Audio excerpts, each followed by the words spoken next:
안녕하세요. 저는 20대 후반 구은영이라고 해요. 저는 몸이 불편하신 아빠와 환경미화원인 엄마의 딸로 자랐어요. 처음 보는 사람을 만나 제 소개를 하면서 이런 식으로 하지는 않죠. 누가 처음 보는 사람에게 저는 환경미화원의 딸입니다. 저는 장애인의 딸입니다. 그런 말을 하겠어요. 저 역시도 그렇게 저를 소개하지는 않는답니다. 지금은 제가 여러분들께 제 이야기를 하게 되는 특별한 글을 쓰고 있는 것이니 다소 과감한 표현을 쓰게 된 것 같아요. 표현이 좀 거칠게 느껴질 수도 있지만 그보다 저를 더 잘 표현할 수는 없는 거니까요. 저는 그런 환경에서 자랐지만 좋은 대학 나와 좋은 직업도 갖게 됐고 또 재벌이라 해도 좋을 대단한 집 아들과 결혼도 했답니다. 물론 그 과정이 순탄하지는 않았어요. 오늘 제가 하려는 이야기도 그런 이야기입니다. 제 이야기를 시작하기에 앞서 저희 부모님 이야기를 잠깐 할게요. 저의 성장 배경을 아시려면 제 부모님 이야기를 아셔야 하니까요. 또 제 부모님 이야기를 하지 않고서는 오늘 제 이야기를 할 수가 없답니다.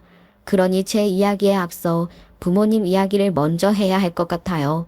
아빠는 왼쪽 다리가 오른쪽 다리보다 짧아서 다리를 절뚝거리며 걸어야 하세요.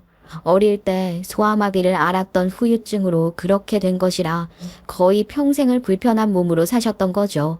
다리가 불편할 뿐만 아니라 피로도 쉽게 느끼기 때문에 아빠가 그런 몸으로 할 수 있는 일을 찾는 게 쉽지는 않았다고 해요.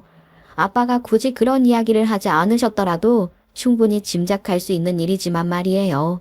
그런 아빠가 젊었을 때 고향 친구 하나가 아빠에게 꼭 맞는 일자리가 있다고 해서 아빠는 시골에서 할머니 할아버지가 어렵게 만들어주신 방값을 갖고 상경했는데 그 친구가 그 돈을 들고 날랐다는 거예요. 돈을 잃은 것보다 믿었던 친구에게 배신당한 것이 아빠에게는 너무나 큰 충격이었고 그 상태로 다시 고향에 돌아가지도 못해 며칠을 서울에서 떠돌아다니며 거지꼴이 됐었다고 하더라고요. 그때 새벽에 일을 하던 엄마가 아빠를 보고 도와주면서 두 분의 인연이 시작됐고 제가 태어날 수 있었다고 알고 있어요. 엄마도 불우한 어린 시절을 보내셨던 분이셨어요. 엄마는 태어나자마자 보육원에 버려졌던 아이였는데 괜찮은 집에 입양이 됐다가 그 집에 아이가 생기는 바람에 파양이 됐고 그 충격으로 학창시절을 암울하게 보냈다고 해요.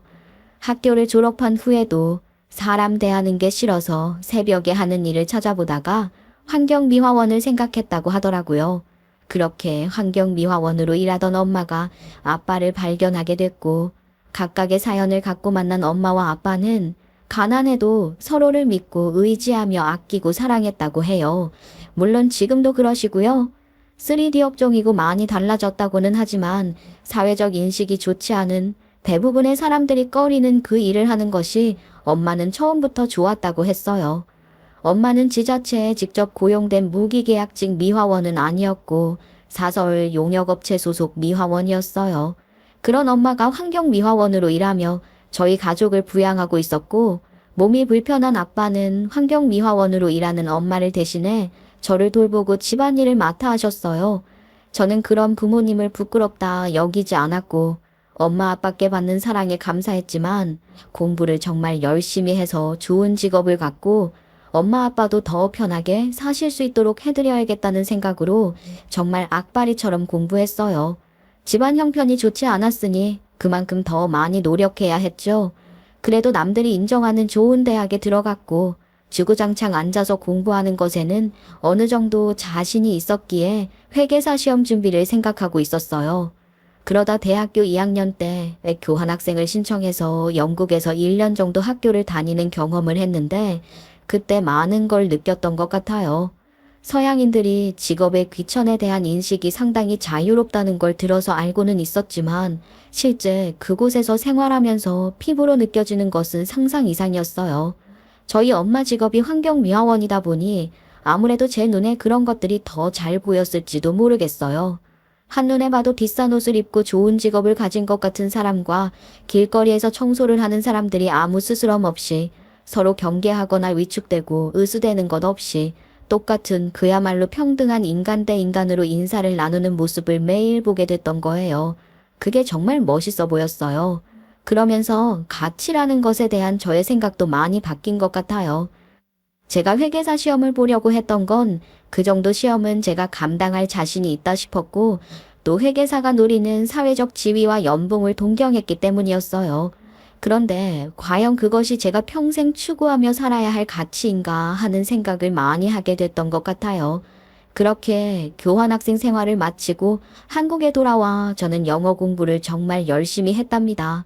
그리고 원하던 외국계 회사에 입사했는데 그리 유명하거나 큰 회사는 아니었지만 제가 관심을 갖고 있었던 건 자유로운 분위기와 수평적 관계, 그리고 능력에 따른 확실한 피드백이었어요. 그 회사에 입사한 지 5년 만에 내 이름을 걸고 하는 프로젝트를 성공시켰고 20대의 부장급 직책을 달았답니다. 저는 제가 하는 일이 좋고 또 사람들에게 인정받고 있다는 것도 좋았어요. 그리고 남편을 만나 결혼을 했는데 남편은 준재벌 소리를 들을 만한 집안의 사람이었어요. 시댁은 철강 회사를 시부의 선대로부터 이어오고 있다고 하더라고요. 제가 그런 집 아들인 남편과 인연을 맺게 된 것은 시모 덕분이었습니다. 영국 교환학생 시절 이후 저는 계속 영어 공부를 열심히 했고 입사한 이후로도 또 20대의 부장이라는 직책을 달고서도 항상 부족함을 느꼈기에 지속적으로 스터디도 하면서 부지런을 떨었어요. 또 가끔은 재미삼아 완전 랜덤으로 생판 모르는 사람들과 어울릴 수 있는 언어교환 모임 같은 곳에도 나가곤 했었죠. 우리나라에서는 아직 외국만큼 활발하게 이뤄지는 모임이 없는 것 같긴 했지만 한 번씩 구성원이 좋을 때는 꽤 재밌기 때문에 가끔 나가곤 했어요. 보통 젊은 사람들 위주인 그 모임에 한 번은 나이가 좀 있으신 분들이 몇 분 나오셨던 적이 있었어요. 그중 한 분이 일본 분이셨는데 평소 궁금했던 것들이 있어서 그분과 소통하며 재밌는 시간을 보냈죠. 그런데 그분 일행이셨던 나이 많은 분들 중 한 분이 저의 영국식 영어 발음에 관심을 많이 갖더라고요. 어머, 세상에 영국식 액센트며 발음이 너무 멋있네요. 내가 늘 그런 영국 영어를 배우고 싶었거든. 저 혹시 영어 회화 과외 같은 것도 하나요? 나 아가씨한테 과외 받고 싶어서 그래요. 과외는요 무슨, 저는 그런 걸 전문적으로 하는 사람도 아니라서 그럴 순 없고요. 체계적인 커리큘럼을 갖고 있는 선생님을 찾으시는 게 좋으실 거예요. 그런 선생이라면 알렸죠 뭐. 그런 걸 원하는 게 아니라 아가씨가 너무 마음에 들어서 그래요. 그러니까 아가씨가 쓰는 영국식 영어 말이에요. 꼭 아가씨한테 배우고 싶어요. 부탁 좀 해요. 당분간만이라도 해줄 수 없을까요? 제가 여러 번 고사했는데도 너무 간곡하게 부탁을 하셔서 영어 회화 과외를 해드리게 됐고 그분이 바로 시모였어요. 저는 시모의 집으로 가서 과외를 해드렸는데 애초에 시모는 제가 마음에 들어서 며느리감으로 점 찍어두고 영어 회화 과외를 부탁한 것 같더라고요. 아들, 그러니까 남편을 소개시켜 주셔서 부담스럽기도 했지만 솔직히 저는 남편이 마음에 들었어요. 그래서 시모가 굳이 그렇게까지 해서 저와 인연을 이어가려고 했던 게 고맙기도 했었죠. 그렇게 남편과 만나게 됐고 시모와도 정말 잘 지냈어요. 저랑 시모가 취향이 비슷해서 같이 뮤지컬도 보러 다니고 맛집도 찾아다니고 그런 시간들이 좋았던 것 같아요. 그런데 그렇게 가까이 지내면서 저희 집 형편에 대해 조금씩 알게 되더니 그때부터 시모의 태도가 완전히 달라지는 거였습니다. 시모는 제가 영국에서 교환학생 생활을 한 걸 영국 유학생활로 오해하는 것 같았고 그 물가 비싼 나라에서 공부하려면 집안이 어느 정도는 될 것이라고 혼자 지레짐작했던 것 같았어요. 그렇지만 저는 단 한 번도 저를 그런 식으로 포장한 적이 없었고 시모가 저를 그렇게 생각하고 있다는 것도 몰랐어요. 남편과 제가 진지하게 만나는 것 같으니 그때부터 시모가 저에 대해 좀 구체적으로 알고 싶어하며 조금씩 제게 그런 것들을 물어보기 시작했고 저는 솔직하게 있는 그대로 대답했었죠. 엄마가 환경미화원이고 아버지는 다리에 장애가 있으신 분이라는 것까지 전부 다 말이에요. 시모는 처음에는 어느 정도 표정 관리도 하려고 하는 듯 하더니 이내 참지 못하고 불편함을 드러내더라고요. 그런 집에서 자랐으면서 그동안 그렇게 있는 집에서 곱게 자란 척을 했던 거니? 기가 막혀서 보기보다 아주 깜찍한 애구나 너. 어머니, 저는 저를 그런 식으로 포장해서 어머님께 말씀드린 적이 없어요. 어머니께서 어떻게 그런 오해를 하시게 된 건지도 전 잘 모르겠거든요. 몰라? 그럼 영국 유학은 어떻게 간 거야? 영국 유학식이나 갔다 왔다길래 집이 넉넉하겠구나 생각한 게 당연한 거 아니야? 유학이 아니라 교환학생으로 1년 다녀온 거예요. 그날 언어교환 모임에서도 그렇게 다 이야기한 건데 영어로 이야기했던 거라 어머니께서 잘못 이해하셨던 모양이네요. 그게 사실이었어요. 저는 분명 그날 그 모임에서 영국으로 교환학생을 다녀온 거라고 했는데 시모 본인이 영어를 잘못 알아듣고 오해한 거예요. 그런데도 시모는 저를 가난한 주제에 결혼으로 신분 상승이나 꿈꾸는 사람 취급을 하더라고요. 아유, 어쨌거나. 그런 모임에 나다니며 잘난 척을 했던 건 사실 아니니? 내가 내 아들을 소개했을 때 네 처지가 그러면 사양을 했어야지. 네 주제에 내 아들 같은 남편을 얻을 생각을 했다는 게 이게 말이 되니? 어머니, 제가 그런 사람 만나려고 작정하려고 나섰던 애도 아니고 제가 먼저 어떻게 해보려고 한 것도 아니잖아요. 어머니께서 소개해 주신 거 아니에요? 작정하고 나서는 게 목표일 건 줄 알아. 내 아들 소개받고 웬 떡이냐 싶어서 얼마나 꼬리를 쳐댔으면 만난 지 얼마나 됐다고 내 아들이 벌써 결혼 이야기를 하냔 말이야. 저희 둘이 만나서 좋아지게 된 건 사실이지만 그걸 갖고 저한테 꼬리를 쳤다는 등 그런 식으로 표현하시는 건 정말 불편해요. 저는 아무것도 의도한 적이 없고 억지로 뭔가를 하려고 한 적도 없는데 왜 자꾸 저를 그런 식으로 몰아가세요? 이것 봐. 어른한테 따박따박 말 대꾸 하는 본새가 이미 못 배운 티를 내는 거 아니야? 아이고, 내가 이뤄낸 걸 모르고, 아이고, 내가 미쳤지. 저는 그때나 지금이나 달라진 게 없이 똑같은 사람이에요. 어머님은 저의 이런 모습을 똑부러진다고 좋아하셨고요.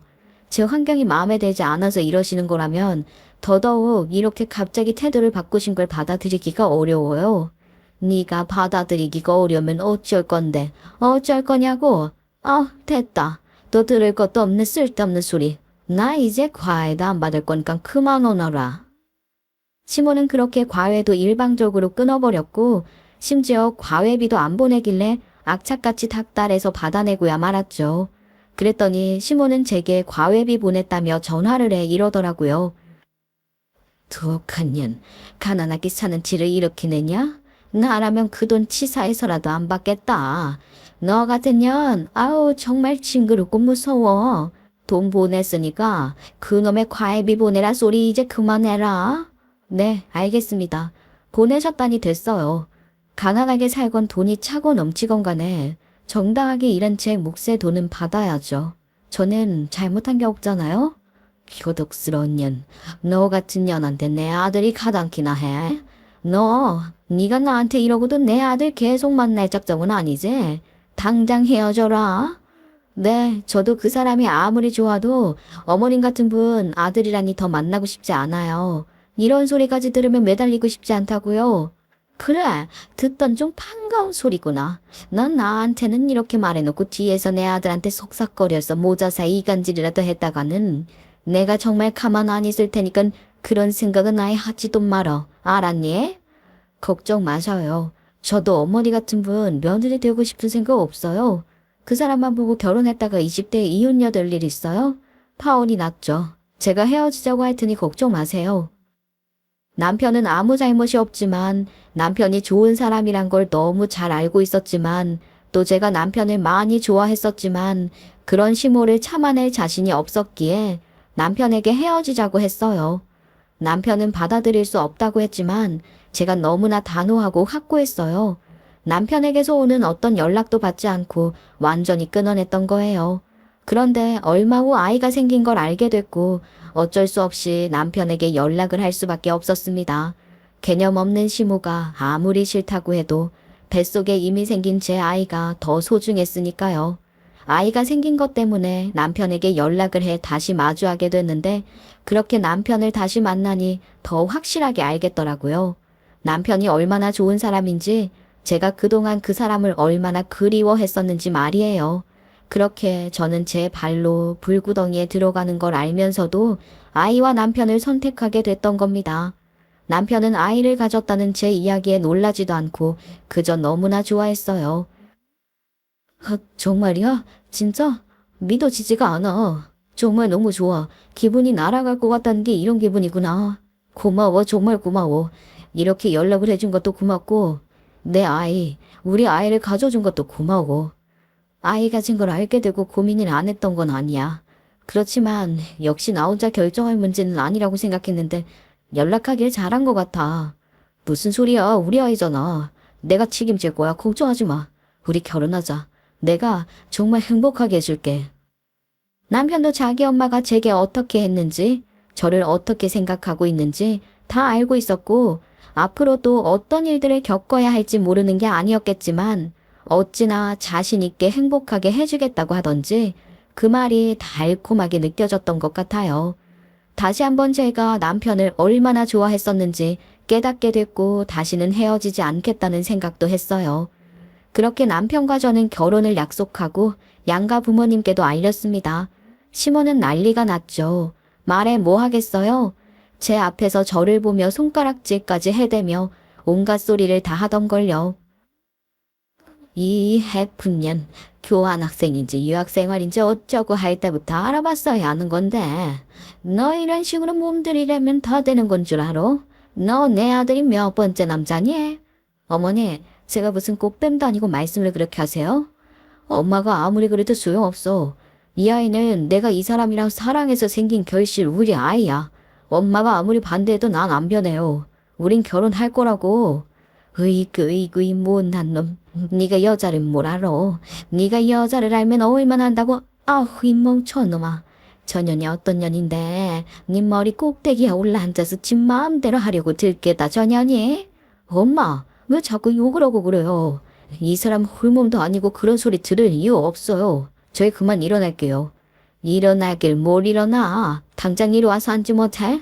엄마 말 덜 끝났어. 엄마 말 듣고 가란 말이야. 엄마한테 정말 실망했어요. 우리 엄마가 이 정도밖에 안 되는 사람이었다니 엄마한테 더 이상 실망하고 싶지 않으니까 아무 말씀도 마세요. 남편은 시모에게 그렇게 쏘아붙이듯 말을 하고 저를 데리고 나왔죠. 그 모습만 해도 멋있었는데 남편은 제게 뜻밖의 이야기를 하더라고요. 자기야, 정말 미안해. 우리 엄마가 저렇게까지 하실 거라고 생각 못했어. 아이까지 생겼는데 받아주실 줄 알았지. 내 조건을 도저히 받아들이실 수가 없다는데 어쩌겠어. 내가 다시 태어날 수도 없고 나는 우리 부모님을 그렇게 말하는 어머니 견디는 게 참 힘들 것 같아. 그래서 말인데 엄마가 저렇게까지 나오니까 엄마 부르지 말고 우리끼리 약소하게 작은 결혼식으로 치르자. 그래도 괜찮겠어? 정말? 그래도 돼? 아이 그럴 수 있어? 난 화려한 결혼식 하고 싶었던 사람도 아니고 듣던 중 반가운 소리야. 너무 좋지. 그런데 아버님도 허락하실까? 아버님은 초대할 분들도 많으실 거 아니야. 아버지한테도 내가 잘 말씀드릴게. 아버지도 허례허식 같은 거 굉장히 싫어하시는 분이라 반대하실 것 같진 않아. 아버지는 원래도 자기 좋게 생각하셨잖아. 그럴 수만 있다면 난 더 바랄 게 없겠다. 자기 마음이 좀 그렇겠지만 난 좋아. 내가 뭐 우리 엄마 오지 말라고 하는 거 걱정하지 마. 나도 아무렇지도 않아. 남편은 말한 대로 시부의 허락까지 받아왔어요. 시부는 시모를 초대하지 않고 저희가 원하는 대로 작은 결혼식을 하는 것을 허락하는 것은 물론이고 저희 두 사람의 결혼을 지지하고 응원한다고까지 하셨지만 시모가 저러고 나오는 걸 자기가 막지는 못한다고 하셨대요. 자기도 시모 고집을 꺾지는 못한다고 말이에요. 시부는 부자로 태어나 평생 부잣집 도련님으로 산 사람으로 모나지 않고 둥글둥글한 성격의 소유자셨어요. 누구에게 싫은 소리 들을 일도 없지만 하지도 못하는 그런 분이셨던 거죠.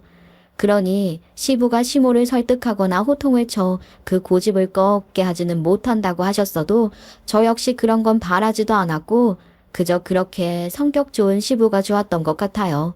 시모복은 없어도 시부복은 있다고 생각했죠. 또 그렇게 결혼해서 살다 보면 애까지 있으니 언젠가는 시모와의 갈등도 풀어질 날이 있지 않을까 생각하며 조금은 심란한 마음으로 결혼 준비를 했던 것 같아요. 모두에게 축복받는 결혼이 아니니 그럴 수밖에요. 그렇게 시모 때문에 상견례도 없이 결혼식을 치르게 생겼으니 저희 부모님은 시부모 얼굴도 모르는 상태였잖아요. 시부는 결혼식에 오신다고 하셨으니 저랑 남편은 저희 부모님께 시부 얼굴을 사진으로라도 보여드리기로 했죠. 결혼식장에서 알아보시기라도 하시라고 말이에요. 그런데 시부 사진만 딸랑 보여드릴 순 없었으니 시모랑 같이 찍은 사진을 위주로 여러 장 보여드렸는데 저희 아빠가 시모 사진을 보더니 이것저것 물어보시더라고요. 시모 고향이나 나이, 이름 같은 것들 말이에요. 남편은 자기가 알고 있는 대로 아빠 질문에 대답을 했는데 남편이 대답하는 걸 들으니 시모랑 아빠가 같은 고향 출신인 거예요. 아빠가 시모랑 아는 사이인가 싶어서 남편 보내고 제가 따로 아빠한테 여쭤봤던 거예요. 아빠, 아까 말이에요. 시어머니 사진 보고 이것저것 물어보셨잖아요. 혹시 아빠가 아는 사람이에요? 아빠랑 뭐 고향이 같으시던데 말이야. 아이 그러게. 아빠도 아빠가 아는 사람인 줄 알았는데 아닌 것 같아. 그렇게 말씀하시면서도 뭔가 찜찜해 하시는 듯 고개를 갸우뚱거리시더라고요. 그 모습을 보니 저도 영 석연치 않았어요. 그렇지만 그 뒤로 별일이 없었기에 전 또 그러고 잊어버리고 있었고 결혼식이 코앞이었으니 정신이 정말 없었거든요. 손님도 별로 초대 안 하는 작은 결혼식이라곤 하나 어쩌면 그래서 더 준비할 게 많았던 건지도 모르겠어요. 대형 웨딩홀 계약해서 거기서 알아서 다 해주는 게 아니었으니 일일이 저희가 결정하고 준비해야 했거든요. 하나에서부터 10까지 말이에요. 그래도 그게 다 추억이다 싶었고 즐겁고 행복하기만 했었던 것 같아요. 그렇게 결혼식 당일이 되었는데 이 결혼 절대 반대라던 시모가 그 누구보다 일찍 결혼식장에 나타난 거예요. 저희가 초대도 하지 않은 시모가 기어이 결혼식에 나타난 데다 작은 결혼식이라 화려한 웨딩드레스가 아닌 심플한 원피스를 입은 저보다 몇 배나 더 화려한 옷을 입고 등장한 거예요. 누가 보면 본인 결혼식이라고 해도 될 정도였다니까요. 솔직히 부끄러운 수준이었어요. 그렇게 차려입고 어지간히 일찍도 온 거잖아요. 저희 부모님보다도 일찍 시부도 없이 혼자 그러고 온 거예요. 황당함을 금치 못하고 있는데 이어서 저희 부모님이 도착하셨는데 아빠가 다리를 절뚝거리며 걷는 것을 보더니 시모가 소리를 꽥꽥 지르며 난리를 치는 거예요. 아니 이게 지금 뭐 하는 짓이야? 여기 우리 쪽 하객들도 있는데 누구 망신을 시키려고 저 다리 병신을 불렀어? 넌 대체 뭐 하는 물건이니 그렇게 생각이 없어? 시모의 저 상소리 듣기 싫어서 결혼식에 초대도 안 한 건데 초대도 받지 못한 주제에 말도 안 되는 옷 뻗쳐 입고 와서는 그딴 소리를 하고 있으니 제가 정말 속이 어땠겠어요. 그래도 좋은 날이다 싶어 꾹꾹 참고 있는데 시모가 거기서 멈출 줄을 모르는 거예요. 마침 남편이 조명인지 뭔지 손볼 게 있다고 잠깐 자리를 비운 참이어서 시모가 더 대놓고 그렇게 막 나가는 말을 해댔던 것 같아요. 사람들이 보고 뭐라고 하겠냔 말이다. 저런 병신한테서 태어난 애 며느리로 만난다고 나를 얼마나 불쌍하게 생각할 거야? 불쌍하게만 여기면 다행이지. 나를 비웃을 거 아니냐고? 아휴, 내가 못 살아 정말. 어머니야말로 좀 조용히 말씀하세요. 지금 여기서 이러시면 어떡해요? 저희 아빠한테서 어떻게 그런 말씀을 하세요? 예, 내가 못할 말 했네. 그동안 내가 쌓아놓은 것들이 있는데 다리 병신 따위하니 가당키나 하냐고. 그게 무슨 자랑이라고 저렇게 당당하게 쩔뚝거리면서 들어오게 두는 거야. 정말 결혼식이고 뭐고 마음 같아서는 시모 머리채라도 잡고 싶은 심정이었지만 꾹꾹 참고 말했어요. 대체 무슨 말씀이세요? 저희 아빠는 정식으로 초대받고 오신 신부 아버지시라고요. 저희는 되려 어머니 초대한 적도 없고 이 결혼 자체를 인정도 안 하신다는 분이 여긴 어쩐 일이신 거죠? 불청객은 어머니예요. 정식으로 초대받은 저희 아빠한테 막말하지 말고 나가세요 얼른. 제가 그렇게 시모랑 실랑이를 벌이고 있는데다 이미 시모가 저희 아빠를 두고 하는 말들이 다 들렸을 테니 저희 엄마도 가만히 계시지 않는 거예요. 결혼식에 초대 안 했다고 해서 얼굴도 못 뵀나 했더니 이렇게 오시긴 오셨네요. 그런데 어디서 말을 그따위로 하시는 겁니까? 돈만 많았지 교양이라고는 없는 집안인가 보네. 엄마가 흥분해서 손가락질까지 하며 시모를 향해 돌진하려고 하니 아빠가 그런 엄마를 막으며 그러지 말라고 하시는 거예요. 그런 아빠의 모습이 좀 답답하기도 했어요. 시모한테 그렇게까지 저 자세로 나갈 필요가 없는데 말이에요. 그러니 엄마도 제 옆에서 네 아빠 답답해 죽겠다 하시고 말이에요. 엄마와 제가 답답해할 정도로 정작 당사자인 아빠는 시모가 하는 얘기를 계속 듣고 있었지 한마디도 하지를 않았어요. 그러던 아빠가 갑자기 밖에서 누군가를 데리고 들어오는 거였어요. 저는 처음 보는 백발의 할머니였는데 연세가 상당히 많아 보이시더라고요. 그런데 그 백발의 할머니를 보더니 시모가 갑자기 벌벌 떨며 뒷걸음질을 치다가 자기 발에 걸려 뒤로 나자빠지기까지 하는 거예요. 그 바람에 그 치렁치렁 화려한 치마를 얼굴에 뒤집어 쓰고 뒤로 넘어진 거죠.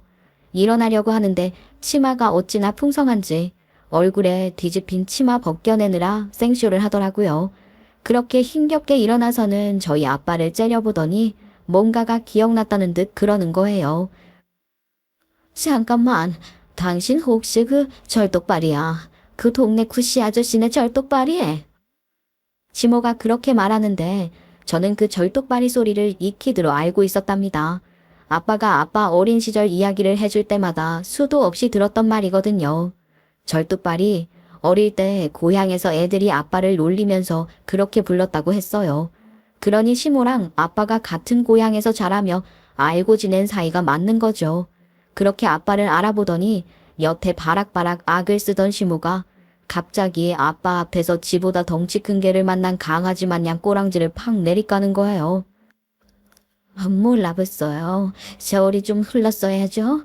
미안합니다. 죄송해요. 잘못했어요. 갑자기 아빠 앞에서 머리를 조아리며 사과를 연발하며 빌고 있는 시모를 보며 이게 대체 무슨 상황인가 싶더라고요. 사람이 이렇게 확 바뀔 수가 있나 싶었던 거죠. 좀 있으면 우리의 아빠가 올 거예요. 그 사람은 아무것도 몰라요. 그러니까 절대로 아무 얘기도 하면 안 돼요. 내 과거에 대해서 절대로 한마디도 해서는 안 된다고요. 제발 부탁이에요. 내가 돈으로 살이라도 할 테니 절대 말하지 말아줘요. 제발 내가 이렇게 빌게요. 그러면서 아직 식장에 도착하지도 않은 시부한테 뭔지 모를 자기 과거를 말하지 말아달라며 자기 입으로 뭔가 캥기는 게 있다는 걸 다 드러내며 사정을 하는 거예요. 그런 시모를 보고도 아빠는 아무 말씀이 없으셨어요. 그저 묵묵히 그 백발의 할머니 손만 꼭 잡아드리고 계시더라고요. 그때 시부가 식장으로 들어오셨고 시모가 시부를 보고 긴장하며 저희 아빠 눈치를 살피고 있는데 갑자기 그 백발의 할머니가 벌떡 일어나 시부에게 달려가시는 거예요. 대기 전년 남편이요. 전년이 대기 들어오니 긴장하는 꼴이 대기 전년 남편이 맞는 것 같아 하는 말인데 내가 전년 애미 되는 사람이요. 내가 평생을 전년 찾아다니느라 얼마나 고생을 했는지 알아요. 어머님이시라니 그게 대체 무슨 말씀이신지. 저 사람 친정부모님은 두 분 다 외국에서 돌아가셨는데 누구시죠? 외국은 무슨 어릴 적 놈의 외국이야. 내가 끝내 전혀 못 만나고 하늘나라 가는 줄 알았는데 그래도 하늘이 무심하진 않네. 나 죽기 전에 그래도 전현한테 복수하라고 이런 인연을 만들어준 거야. 아니 이게 무슨 정말 저 사람 어머니시란 말씀이십니까? 세상에 어떻게 이런 일이. 맞아요. 내가 전현 애미고 전현적에 이렇게 잘 살고 있으면 안 되는 년이야. 전현이 어떤 년인지 알고나 있어요. 그렇게 할머니는 폭로를 시작했고 어리둥절하던 시부는 할머니가 하시는 말씀을 그대로 믿을 수도 또 믿지 않을 수도 없어서 어쩌지 못하는 표정을 지었으며 그런 시부를 보며 시모는 나라 잃은 표정을 짓더군요. 다 끝났다는 걸 직감했던 거겠죠. 시모가 숨겨온 시모의 과거는 시모가 그렇게 절망할 만할 정도로 충격적인 것이었습니다. 저도 그날 시모의 과거를 알고 정말 놀랐거든요. 얼마나 충격이 컸던지 뱃속에 우리 애 괜찮은지 걱정을 해야 할 정도였어요. 사람 인연이라는 게 희한한 거예요. 어떻게 이렇게 얽히고 설키는지 말이에요. 그동안 아빠는 시모가 숨기고 싶어하는 시모의 과거를 일부러 묵인하고 있었던 건데 그것도 모르고 아빠한테 그 폐악을 떨어댔으니 사람이 정말 한치 앞을 모르고 이렇게 일을 저지르는구나 싶더라고요. 시모가 그다지 겸손하지 않은 사람이란 건 익히 알고 있었지만 결국 그 성질 때문에 자기 신세를 자기가 망치는구나 싶기도 했어요. 아빠는 처음 저희가 보여드린 시모 사진을 봤을 땐 긴가민가 했다고 해요.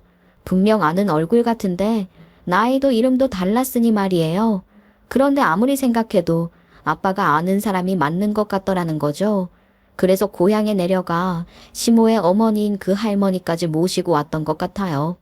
시모는 아빠와 같은 중학교 출신으로 아빠보다 2살 어렸는데 그 지역에서 소문난 쓰레기라는 거예요. 시모는 고등학교를 졸업하고 19살 때부터 그 지역 내로라 하는 집안, 그래봤자 워낙 작은 시골 마을이었으니 땅 좀 갖고 있는 집이었겠으나 하여간 그 지역에서는 잘 나간다고 하는 집 아들들을 꼬시고 다녔다는데 정식으로 결혼을 한 것도 아니고 그렇게 꼬연해 같이 살면서 사실혼 관계에서 단물만 빨아먹고 단물 다 빠졌다 싶으면 돈 될 만한 것들 챙겨 도망치듯 헤어지고 그랬다지 뭐예요. 2번이나 그런 식으로 남자를 이용해 먹었으니 2번째는 그러고 서울로 도망을 갔다고 해요. 그러면서 엄청 값나가는 걸 훔쳐가서 온 마을 사람들이 절도죄로 고소해야 한다고 난리도 아니었대요. 당한 집에서 집안 망신이라며 그깟년 인간 취급 안 하고 만다고 해 흐지부지 됐다고는 하지만 시모가 그렇게 서울로 도망가고 남은 시모의 어머니는 그 지역에서 딸년 대신 죄인 취급이 다 뭐예요. 사람 취급도 못 받으며 살았다고 해요. 시모가 사생아로 태어난 외동딸이었다는데 사람들이 시모 어머니에게 애미 닮아 딸년도 저 모양이라며 손가락질을 그렇게 했다고 하더라고요. 그 옛날에 여자 혼자 애비 없는 자식 낳아 키우는 게 보통 일이었겠는가 말입니다. 그렇게 고생하며 키워놓은 딸년이 그런 어머니를 버리고 떠나며 지가 진 죄의 굴레까지 뒤집어 씌워놓은 거였어요. 그렇게 시모에게 버려지고 마을에서도 사람 취급 못 받으며 쫓겨나게 생긴 시모의 어머니, 오갈 데 없게 된 그분을 챙겨준 게 저희 아빠네 식구들이었다고 해요. 지금까지도 시골에서 아빠 형제들이 백발이 된 그 할머니를 챙기고 있었다는 겁니다. 어떻게 이런 인연이 있을 수 있는지 이러니 죄짓고 살면 안 되는 거지 말이에요. 백발의 할머니의 간증 같은 이야기가 폭풍처럼 몰아쳤으니 결혼식이고 뭐고 그냥 다 중단되고 말았어요. 하객 몇 명 초대하지도 않은 작은 결혼식이었지만 어쨌거나 뭘 더 진행할 수 있는 상황이 아니었던 거죠. 그렇게 결혼식은 엉망진창이 됐지만 남편과 저는 혼인신고를 한 후 같이 살기 시작했습니다. 시부는 시모의 과거를 알게 된 후 당연히 엄청난 배신감을 느끼셨겠죠. 시부처럼 곱게 산 사람에게는 더욱더 충격적인 이야기들이었을 것이고 사람이 무서워졌을 것 같아요. 시부는 결혼 잘못한 것 같다며 시간이 필요하다고 했고 시모와 한 집에 있을 수 없다며 시모를 내쫓았어요. 시모도 바보 같은 게 그렇게 평생을 사기를 치며 살았으면서 자기 고향은 또 지나치게 솔직하게 말한 게 결국 발목이 잡힌 거잖아요. 아니면 하도 사기를 치고 다니니까 자기로 기억을 못하고 헷갈린 건가 싶기도 하고 아무튼 자칫 잘못하다간 이혼 당하게 생겼다 싶으니 저를 찾아와서 통사정을 하더라고요. 예, 내가 너희 아버님을 좀 만나 뵙고 제대로 사과를 하고 싶어서 그래. 그런데 내가 무슨 연락처가 있니? 너희 집을 아니? 아닌 게 하나도 없잖니? 저를 며느리 취급도 안 하시고 저희 집을 사돈으로 생각도 안 하시니 그런 거 알고 계실 수가 없으신 거죠. 이제 와서 그게 왜 궁금하세요? 다른 게 아니라 내가 정말 사과를 드리려고 하는 거야. 그날은 나도 너무 경황이 없어서 사과를 드린다고 드렸어도 제대로 된 것도 아니었고 말이야. 정식으로 사과를 드리고 싶어서 그런 거니까 너희 아버지 좀 만나게 해다오. 저는 그때까지만 해도 시모가 저희 아빠께 그렇게 사과도 하고 그런 모습으로 시부한테 잘 보이려고 하나 보다 싶었어요. 그날 저희 아빠 보시는 앞에서 그런 막말까지 했으니 시부한테 잘 보이기 위해서라도 아빠한테 제대로 사과하게 하는 것도 괜찮겠다 싶은 마음으로 시모를 저희 집으로 데려간 거거든요. 그런데 정말 시모는 아직 정신 차리려면 멀었더라고요. 사과는 개뿔, 진짜 인간 아닌 거죠. 정신 못 차리고 저희 아빠한테 주먹질까지 하는 거예요. 미쳤어? 미친 거야. 거기가 어지라고 엄마를 거기 데려와. 다리만 병신인 줄 알았는데 뻔히도 모자라는 거 아니야. 대체 무슨 생각으로 우리 엄마를 거기 데리고 온 거야? 어머니, 지금 무슨 짓이에요? 지금 저희 아빠 치신 거예요? 사과하고 싶다고 빌다시피 해서 데려왔더니 주먹질이 웬 말이야 진짜. 저 경찰에 신고할 겁니다. 아냐와. 그럴 거 없다. 아빠가 괜찮아. 저도 할 말이 있어서 찾아왔더니 어디 그 할 말 끝까지 들어보기나 하자. 그런 다음에 경찰을 불러도 부를 테니 가만히 있어보렴. 웃기고 있네. 무슨 성인군자 코스프레 아냐? 나한테 그딴 짓까지 저질러 놓고 무슨 세상에 인자한 사람의 행세를 하는 거야. 너 때문에 내 인생 다 망가지게 생겼는데 어쩔 거야? 어떻게 책임질 거냐고. 그러면서 허공에다 대고 온갖 발길질의 돌팔매를 휘두르고 아주 가건도 아닌 거예요. 그렇게 소리 지르며 발악을 하는 시모의 모습을 저는 모두 영상으로 찍고 있었습니다. 그리고 아빠는 발광하는 시모에게 차분하게 말씀하시더라고요. 혹시 아주머니가 저 혼자 한번 봤으면 소원이 없겠다고 하시더라. 죽기 전에 한번 그 얼굴이라도 보고 싶다고 하시는데 그 소원 들어드리고 싶었다고. 손자는 무슨 있는 줄도 몰랐던 손자 얼굴이 왜 갑자기 보고 싶다는 거야. 네가 가서 그런 얘기를 다 하니까 엄마가 그런 거 아니야. 그래, 너 말 한번 잘했구나. 네가 그렇게 도둑질까지 하고 야반 노조한 게 몇 년 전인지나 아냐. 그리고 어떻게 연락 한 번은 안 할 수가 있었니? 네 어머니가 널 어떻게 키우셨는데? 남의 집 가정사에 웬 그렇게 관심이 많아. 나랑 우리 엄마랑 어떻게 지내든 그게 무슨 상관이라고 그래? 무슨 억하심정으로 내 인생 다 말아먹으려고 하는 거냔 말이야. 너한테 그렇게 따지고만 들지 말고 잘 한번 생각을 해봐. 나는 네 과거를 누구한테도 얘기하거나 떠벌린 적이 없어. 나를 보자마자 네가 지레 겁을 먹고 뒷걸음질 치다 나자빠지기까지 하더니 나한테 아무것도 말하지 말라고 빌었지 않냐? 거기 엄마를 데리고 나타난 것부터가 잘못된 거 아니야? 거기서 갑자기 엄마를 봤는데 내가 놀라는 게 당연한 거 아니야? 그게 나 엿먹이려고 한 짓 아니면 뭐야? 난 네가 그 결혼식에 안 오는 줄 알았다.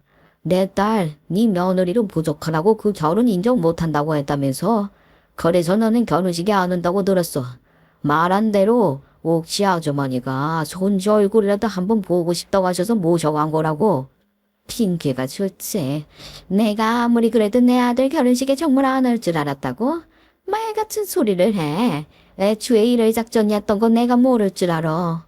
그때 내가 누구한테 너에 대해서 뭐라고 한 적이 있냐? 나는 아무한테도 아무 말도 안 했어.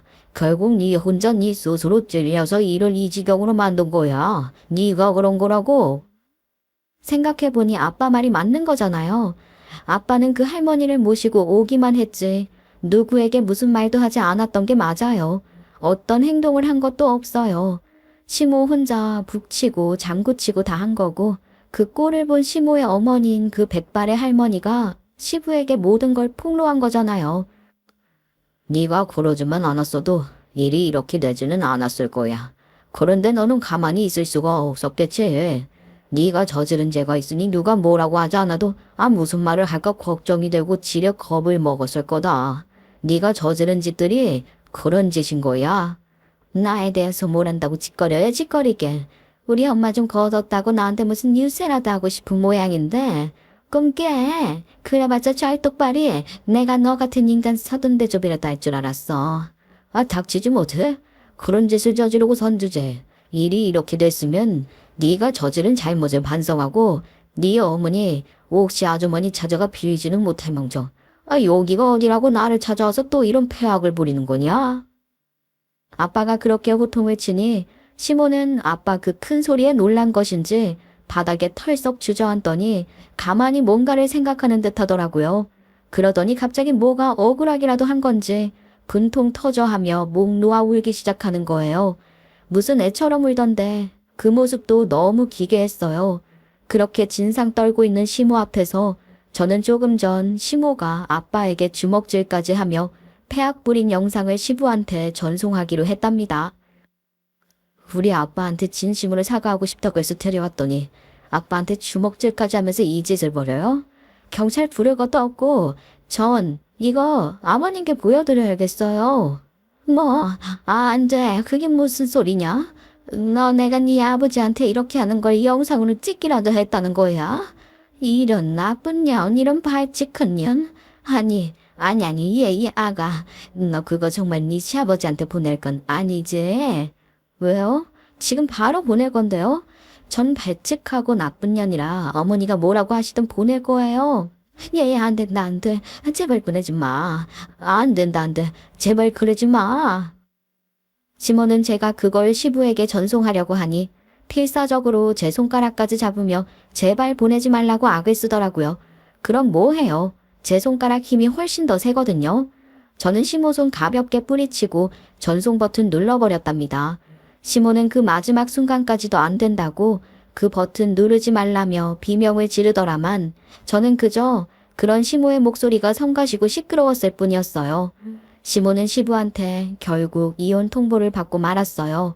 그러고도 어떻게든 이혼 안 당해보려고 사나흘에 한 번씩 저희 부모님을 찾아가 빌고 있고 저한테도 시부 좀 잘 설득해주면 안 되냐고 하는 중인데 정말 성가셔 죽겠다니까요.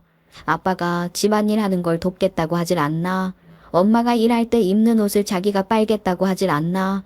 애쓴다 싶기도 하지만 그걸 곱게 보는 사람은 아무도 없었어요. 솔직히 말하면 오히려 더 역겨웠다고 하는 게 맞을 거예요. 저희 엄마가 하는 일을 갖고도 시모는 온갖 막말을 했던 사람이거든요. 환경미화원?